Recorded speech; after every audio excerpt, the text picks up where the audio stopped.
Welcome to The Explainer. Today, we're going to talk about a trading style called scalping, but we're going to strip away all the usual jargon and complexity. We're getting right down to the one simple secret that actually makes it tick. You know, this quote really sets the stage for everything we're about to get into. It completely flips the script on what most people think trading is. You're told you need these super complex systems, right? Well, the argument here is no. Your most powerful tools are way simpler, just basic logic. All right, so here's the game plan for today. First, we'll uncover that simple secret. Then we'll look at the one tool you absolutely need, the order book. We'll talk about the 3 states a market can be in, the 2 ways you can actually pull money out of it, and wrap it all up with the core principles of a winning strategy. Let's get into it. So what is this big secret? Well, let me tell you what it's not. It's not about trying to predict the future. It's not some magic indicator that tells you where the price is going to go next. Nope. It's a total shift in how you look at the market. Okay, get this. This is the key. Profit in the market isn't just created out of nowhere. It's a zero-sum game. It's redistributed. Money literally moves from one trader's account into another. So what's your job? Your job is to find the exact spots on the chart where other traders are about to lose their money, so you can be there to pick it up. Okay, that sounds great in theory, right? Find where others are losing. But how in the world do you actually see that happening? Well, you're going to need a special tool for that, something that lets you look way deeper than just a standard price chart. And that's where scalping comes in. At its heart, scalping is really just any kind of trading that uses the order book as its main tool. And why is that so important?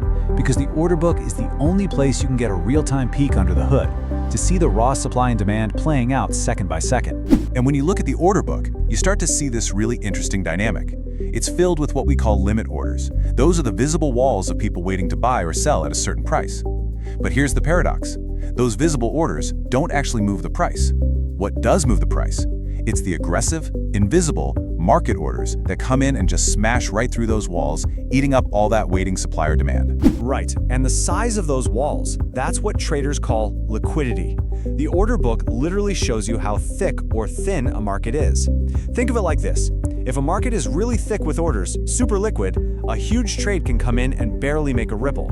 But if that market is thin, oh man, even a tiny trade can send the price flying. It's a huge deal. Okay, so we have our tool, the order book. We know what we're looking for. Now let's talk about the playground we're in. What does the market environment actually look like? Well, it turns out that at any given moment, any market is always in one of just 3 simple states. That's it. You've got your uptrends, your downtrends, and then there's consolidation. And here's the mind-blowing part that most people just completely miss. The market spends a staggering 80% of its time doing, well, nothing. It's just chopping sideways in a range. It's imbalance. But that boring-looking consolidation, that's actually where some of the most explosive opportunities are just waiting to happen. So this all leads to the big question, right? How do you actually make money from all this? Well, it really boils down to 2 very different ways of thinking about it. You could call them the hard way and the simple way. And let's just hammer this point home one more time because it's so important. Profit isn't created, it's transferred. It flows from the accounts of one group of traders into the accounts of another. Your entire job is just to figure out how to be on the receiving end of that flow. So what are your options? Well, you can try to actively take money. This means you're basically forcing other traders out of their losing spots. It's tough, it takes a lot of precision. Or you can learn how to collect money. This is where you position yourself to just scoop up profits when the market is basically handing them out during these big, high-activity moments. So, what does taking money look like? It's the classic breakout trade. You identify a key price level where you know a ton of traders have put their stop-loss orders. Then you wait.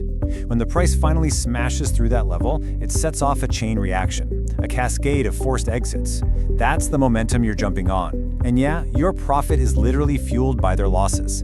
Now, collecting money, that's different. It's way less aggressive. It's about spotting an asset that suddenly becomes in play. Everyone is talking about it, maybe there's some big news. Suddenly there's this flood of volume and volatility, and it creates these really clean, powerful trends. Your job here isn't to start the party, it's just to show up and join the powerful current that's already moving. And you know what?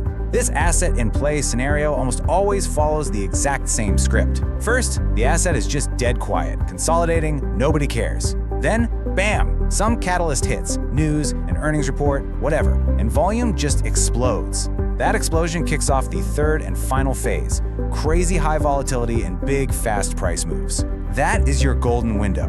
That's the prime time to just step in and collect. Okay, so we've got all these concepts, the order book, taking versus collecting. How do you put it all together into a strategy that actually works for you? Well, it all starts with a handful of clear, absolutely non-negotiable rules. Rule number 1, the absolute foundation of everything. It's your risk management. And the math is beautifully simple. For every single dollar you put on the line, you need to have a realistic shot at making at least 3 back. That's it. This isn't just a suggestion, it's the key to survival. It means you can be wrong and wrong again and still come out profitable in the long run. Think about that. And to build on that, here's a little checklist for you. Your strategy has to be simple and logical. Why? Because when you're under pressure, complex things break. Next, you have to write it down. Put it on a piece of paper and stick it on your monitor. This keeps you honest. Then you test it, and test it, and test it some more with a tiny account. And finally, you start small. The advice here is no more than $50 to start. You're not trying to get rich, you're trying to prove you have a winning process. And you know, all of this, it leads to what might be the most important takeaway of all. There's no secret method out there that's gonna make you rich. It doesn't exist.